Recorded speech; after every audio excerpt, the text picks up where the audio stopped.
Headlines के साथ। Mid caps में जोरदार तेजी, एक महीने में 7% उछलकर 52 हफ्तों की ऊंचाई पर मिड कैप इंडेक्स, लेकिन निफ्टी, सेंसेक्स और निफ्टी बैंक करीब 1/4% नीचे। डिविडेंड एडजस्टमेंट की वजह से एचडीएफसी ट्विंस बना रहे हैं प्रेशर।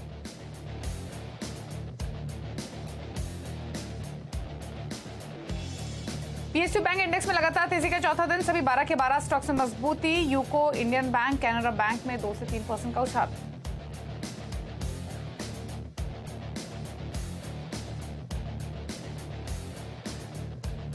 ब्याज दरों में पॉज की उम्मीद में रियल्टी स्टॉक्स में लगातार दूसरे दिन अच्छी तेजी, 2 दिनों में 5% चला Nifty realty index. Godrej, Prestige, estate, brigade, DLF में अच्छी खरीदारी।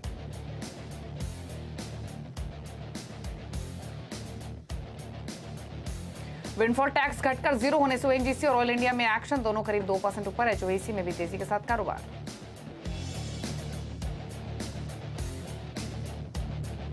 और अच्छे नतीजों के बाद एस्ट्रल में 8% की तेजी, 20% से ज्यादा के मार्जिन से बाजार हुआ खुश। आज 1:30 बजे केवाईसी में कंपनी के मैनेजमेंट से समझेंगे आगे की ग्रोथ स्ट्रैटेजी। उधर अच्छे नतीजों के बाद वेसुवियस भी 20% के अपर सर्किट पर।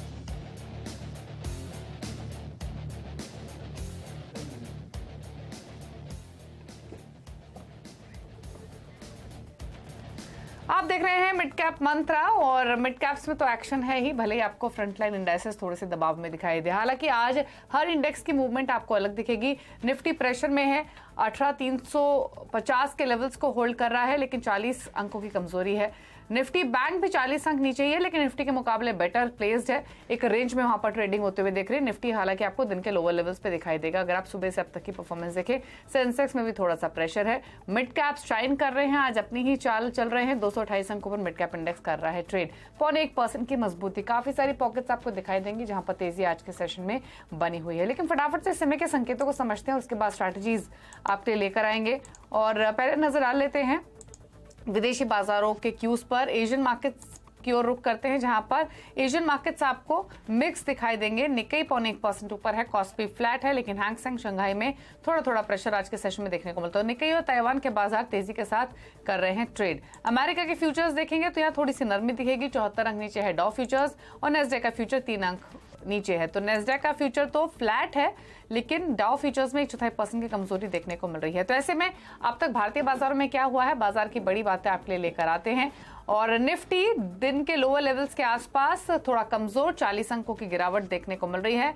निफ्टी बैंक एक रेंज में ट्रेडिंग करते हुए आज के सेशन में, लेकिन शाइन कर रहे हैं। मिड कैप इंडेक्स 52 वीक हाइस पर कारोबार करते हुए आज के सत्र में। पॉकेट्स अगर आप देखेंगे तो मिड कैप्स में तो काफी सारे पॉकेट दिखाई देंगे। Mid cap IT, mid cap pharma, realty stocks में खरीदारी है। PSU bank stocks, PSU shipping stocks, tyre stocks mid caps में शाइन कर रहे हैं। दिग्गजों की बात करेंगे, थोड़ा प्रेशर आपको मेटल और ऑटो स्टॉक्स में आज के सत्र में दिखाई देगा। ऑल्दो यहाँ भी मिड कैप पॉकेट्स खरीदारी के साथ ही कारोबार करते हुए दिखाई देंगी। हमारे साथ प्रकाशगाबा.com के प्रकाश गाबा मौजूद है। गाबा साहब नमस्कार, पहले तो बताइए इंडेक्स पर आए Nifty bank Nifty remaining session के लिए। लगता है कि यहाँ से एक अपमूव मिलना चाहिए निफ्टी को। यहाँ पर जो गिरावट आई है यहाँ पर संभलनी चाहिए। ट्रेड करा 18,364 के आसपास, मुझे लगता है यहाँ से एक अपमूव मिलेगा तो शायद 18,420 तक जा सकता है निफ्टी। बैंक निफ्टी थोड़ा ज्यादा ही स्ट्रॉन्ग नजर आता है, 44,000 स्ट्रॉन्ग सपोर्ट जोन है। पॉसिबल है कि हायर मोड देखेंगे। आई थिंक अपमूव मिलना चाहिए बैंक निफ्टी में। जस्ट हमड़ा हितेश। ओके, अच्छा स्टॉक्स कौन से निकाले गावा साहब आपने? मुझे बीटीएल अच्छा लगता है, ट्रेड कर रहा है 1053 पर, इस पे तेजी है। 1040 का स्टॉप लगाना चाहिए। ऑन द अपसाइड 1100 पसंद आते हैं, मुझे लगता है वहां तक जाना चाहिए। थोड़े 1-2 दिन लग सकते हैं उसके लिए बीडीएल, तो बीडीएल पर ध्यान देना चाहिए on the long side. Okay, चलिए तो ये सजेशन रहेगा आपके लिए बीडीएल पर। भारत डायनामिक्स सरकारी स्टॉक्स में आज इनफैक्ट आपको बहुत सारी पॉकेट्स दिखाई देंगे जहां पर तेजी है। गाबा साहब ने यहाँ पर खरीदारी की सलाह दी है। 1053 के मौजूदा लेवल्स हैं और यहाँ पर 35 अंकों की बढ़त देखने को मिल रही है। 35 रुपए की बढ़त, 3.5% ऊपर स्टॉक कारोबार करते हुए। लेकिन चलिए मिड कैप्स का हाल दिखाते हैं आपको, पॉकेट्स लेकर आते हैं।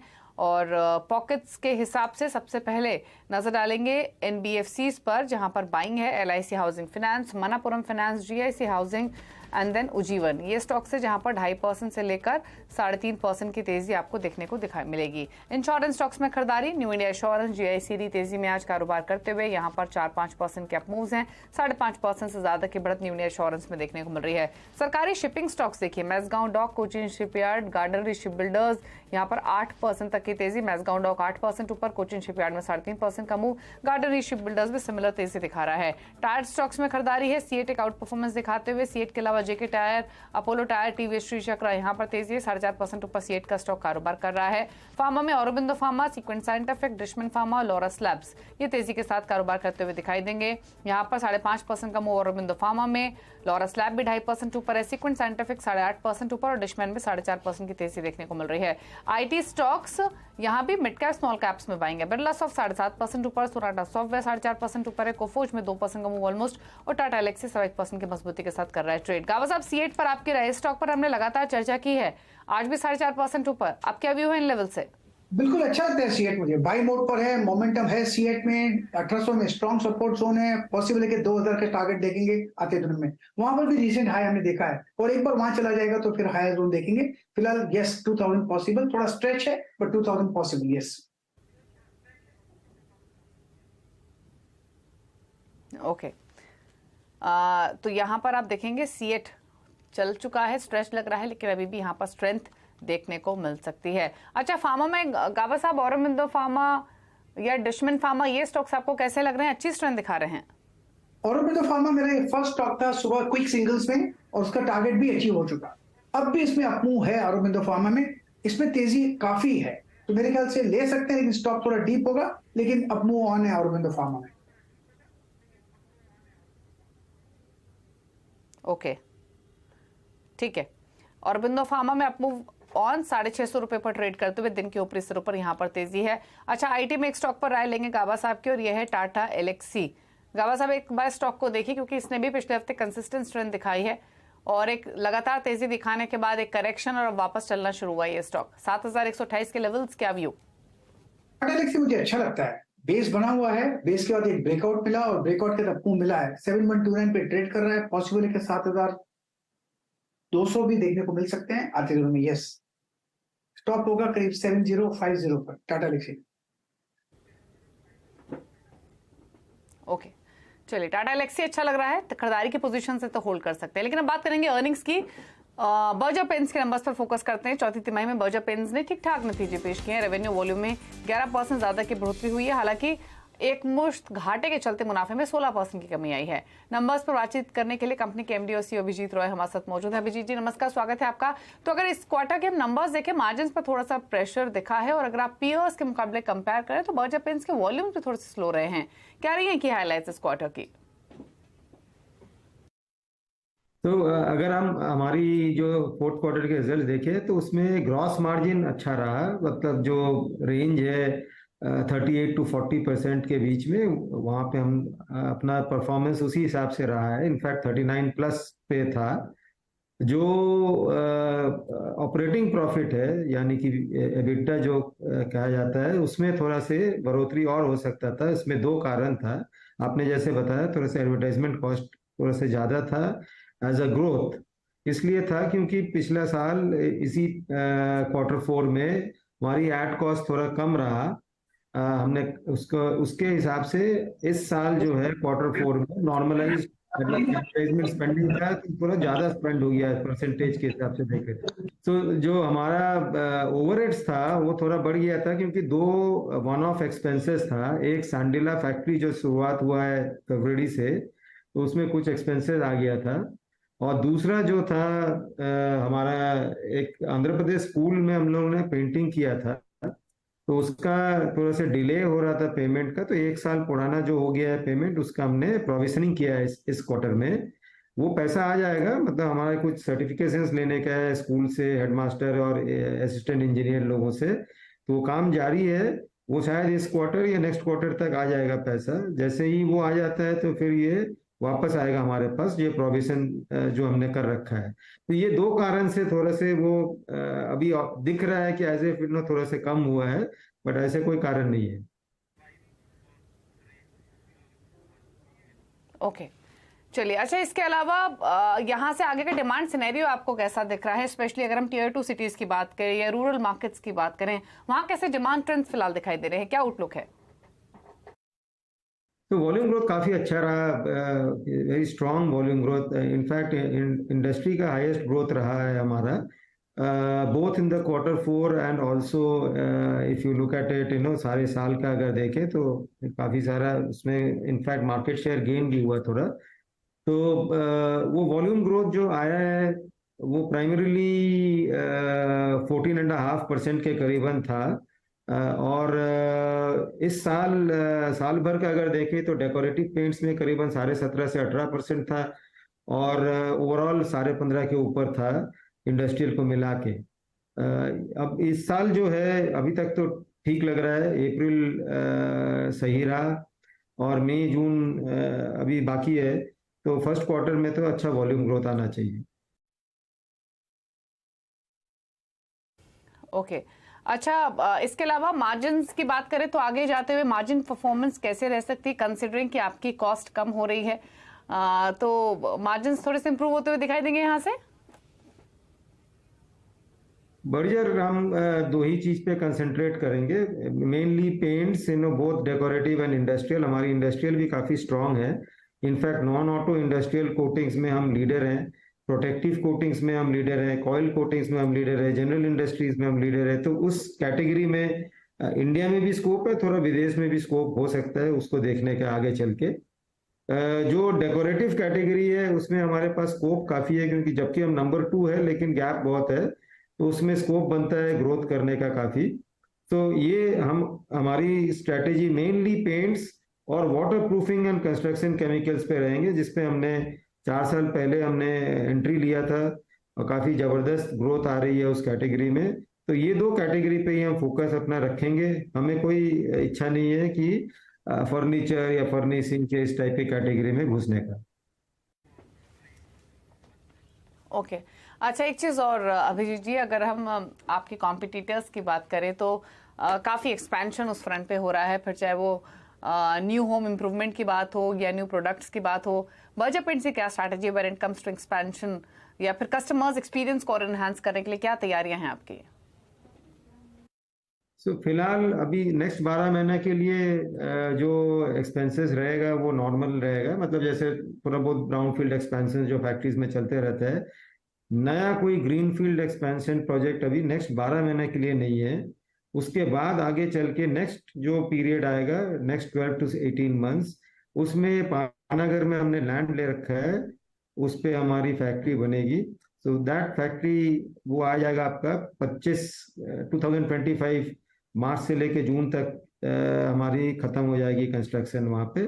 तो उस समय थोड़ा सा पैसा खर्चा होगा for making that factory. Industrial और कंस्ट्रक्शन केमिकल्स वाटर प्रूफिंग के ऊपर रहेगा वो फैक्ट्री। तो ये काम होगा, लेकिन नेक्स्ट 12 महीना अभी कोई स्पेंडिंग नहीं है। ओके, चलिए शुक्रिया अभिजीत जी आने के लिए शो में और अपने व्यूज देने के लिए अर्निंग्स पर। आपको गुड लक आने वाले क्वार्टर्स के लिए। तो ये थी बर्जर पेंट्स की मैनेजमेंट। क्विकली एक कमेंट ले लेते हैं गावा साहब का बर्जर पेंट्स पर। गावा साहब, राय आपकी इस स्टॉक पर?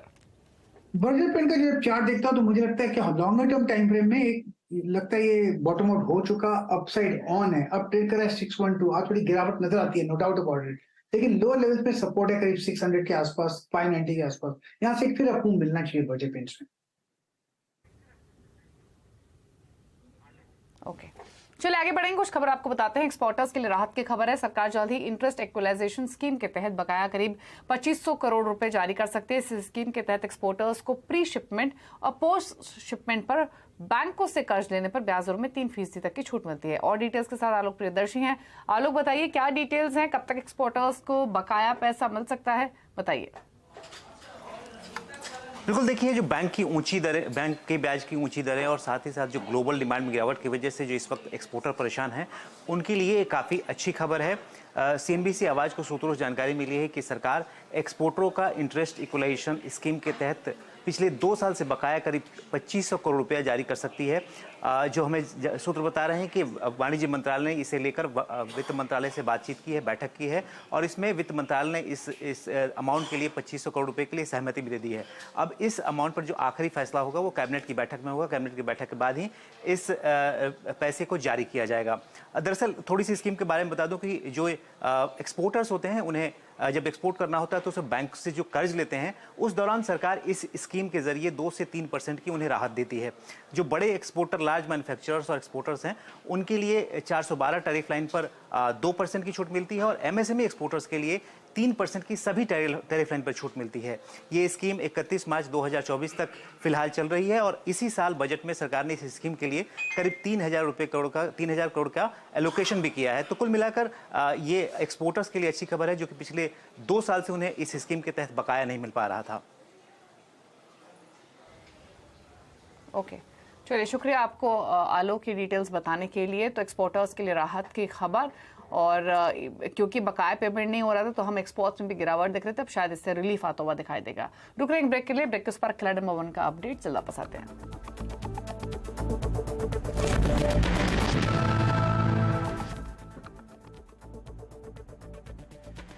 कैसे करते हैं ट्रेड? ट्राई 5 पैसा। अपकमिंग कॉर्पोरेट एक्शन या न्यूज़ फ्लो, किसका हुआ मर्जर, कौन है नया सीईओ, फाइनेंशियल डेटा मिलेगा अब हाथों हाथ, फंडामेंटल एनालिसिस से अब बनेगी बात। जानो हर स्टॉक जो है ट्रेंडी, टेक्निकल एनालिसिस से भी लगेगी फ्रेंडली। क्वार्टरली रिजल्ट्स होगी send, luck by chance investing का होगा दी and. With 5 Paisa's in-depth company information, always stay up to date. ऐसे करते हैं ट्रेड। सोच मत छोटे, install मा। Investment in securities market are subject to market risk. Read all related documents carefully before investing. Let's you and me step out and see how blue the sky, how tall the trees.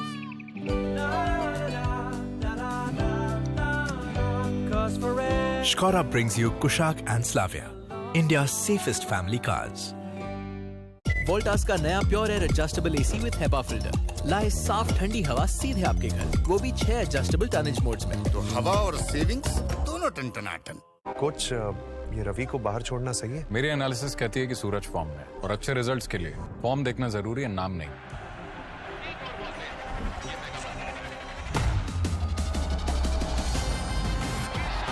कुछ इसी तरह form में player select करने का फंडा investment में भी है।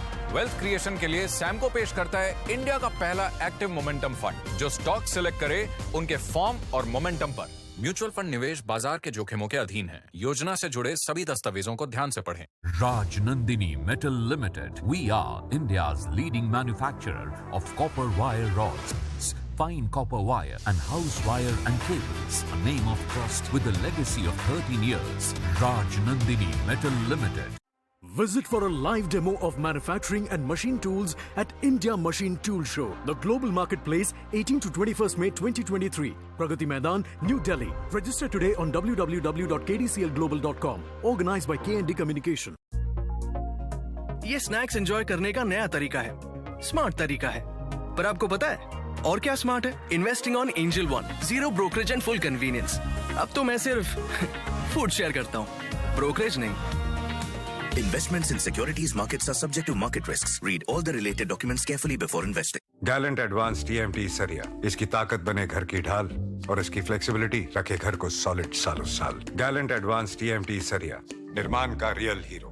हमारा हाँ में हाँ मिलाना ओके है, क्योंकि हम तोते हैं।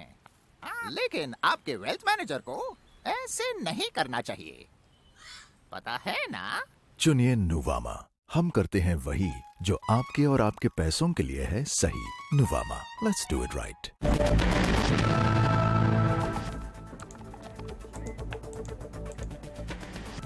आप देख रहे हैं मिड कैप 15। बाजार पर नजर डाले तो एक दायरे में कारोबार आपको दिखाई देगा, लेकिन स्टॉक स्पेसिफिक एक्शन भरपूर है। मिड कैप स्पेशलिस्ट शाइन कर रहे हैं, मिड कैप्स में स्ट्रेंथ अभी भी बरकरार है और इनफैक्ट ज्यादातर पॉकेट्स मिड कैप्स की तेजी के साथ ही कर रहे हैं ट्रेड। निफ्टी, बैंक निफ्टी थोड़े से लैगार्ड्स आपको दिखाई देंगे। पीएसयू स्टॉक्स में काफी एक्शन, हमने पीएसयू स्टॉक्स की चर्चा की भी, शिपिंग स्टॉक्स हो या सरकारी बैंक हो, भारत डायनामिक्स की बात गाबा साहब ने की थी। इसके अलावा इंश्योरेंस स्टॉक्स है, यहाँ पर खरीदारी देखने को मिल रही है। रेलवे में भी जो सरकारी स्टॉक्स है वहां पर आपको तेजी दिखाई देगी। तो एक्शन काफी सारा है आज पीएसयू स्टॉक्स में। एक स्टॉक लेकर आते हैं मिश्र धातु निगम का, डिफेंस स्पेस का स्टॉक, बीडीएल का गाबा साहब ने जिक्र किया ही, और ये स्टॉक भी आपको 220 रुपए पर 7% की तेजी दिखा रहा है। तो यानी जो डिफेंस कैटेगरी के स्टॉक्स है वहां भी खरीदारी आज के सेशन में देखने को मिल रही है। मिश्र धातु निगम मिधानी 220 के लेवल्स पर कारोबार करते हुए। एक बार एचएएल को भी देख लेते हैं, वहां क्या रुझान देखने को मिल रहा है। और मिधानी तो डेज हाई पर है ही। हिंदुस्तान एरोनॉटिक्स भी आपको 2.5% ऊपर दिखाई देगा, तो यहाँ भी खरीदारी ही देखने को मिल रही है। तो सरकारी स्टॉक्स का बोलबाला है आज के सेशन में। तो बीडीएल, हिंदुस्तान एरोनॉटिक्स, मिधानी सभी तेजी में कर रहे हैं कारोबार। गावा साहब, क्विकली एक राय आपकी मिश्र धातु निगम पर, क्या सजेशंस इन लेवल से? मिधानी में बस अच्छा लग रहा है मुझे, चार्ट स्ट्रक्चर तो ठीक ही नजर आता है। बहुत बढ़िया आपको भी मिला है आज कि कंटिन्यू हो सकता है। 220 के आसपास ट्रेड कर रहा है, पॉसिबल है कि 240 देखें। स्टॉक होगा 212 का। डिस्क मिलती है मिधानी में, मिश्र धातु में, तो बाइंग अपॉर्चुनिटी है। ओके, डिप्स पे बाय करने की सलाह मिधानी। लेकिन चलिए आगे बढ़ेंगे और अब बात करेंगे खिलाड़ी नंबर 1 के अपडेट की। नया हफ्ता और जो मुकाबला चल रहा है इस हफ्ते वो है आईडीबीआई कैपिटल के Brijesh L, market expert Amit सेठ और शरद मिश्रा .com के शरद मिश्रा के बीच। पहले लेकर आते हैं अपडेट। ब्रिजेश एल के पोर्टफोलियो से एक अपडेट है। उन्होंने प्रॉफिट्स बुक किए बिरला सॉफ्ट पर 332 के लेवल्स पर, उनके टारगेट 338 के थे। अमित सेठ ने पर्सिस्टेंट सिस्टम्स एग्जिट किया है 4770 के लेवल्स पर। यहाँ इनकी खरीदारी की कॉल थी 5000 के टारगेट्स के लिए, लेकिन 4770 पर इन्होंने एग्जिट किया है इस कॉल से। अब दिखाते हैं आपको तीनों ही खिलाड़ियों के बीच में रिटर्न की स्थिति। दूसरा कारोबारी सेशन है आज और अब तक के रिटर्न के हिसाब से तीनों ही खिलाड़ियों की परफॉर्मेंस अगर आप देखेंगे मुनाफे के मीटर में तो लीड कर रहे हैं अमित सेठ, मार्जिनली पीछे हैं ब्रिजेश एल और फिर तीसरे पायदान पर शरद मिश्रा। अच्छी बात है कि तीनों ही खिलाड़ियों की ओर से अच्छे रिटर्न्स आपको मिल रहे हैं। अमित सेठ 9% के साथ पहले पायदान पर, ब्रिजेश एल का पोर्टफोलियो 8% के रिटर्न दे रहा है और शरद मिश्रा का पोर्टफोलियो 6.5% के रिटर्न्स आपको लेंड कर रहा है। तो ये तो रहा खिलाड़ी नंबर 1 का अपडेट। और इसी के साथ एक ब्रेक के उस पर आप देखिए know your company. Know your company में आज हम बातचीत करेंगे एस्ट्रल के CFO हीरानंद सावलानी से। एक ब्रेक के बाद नमस्कार।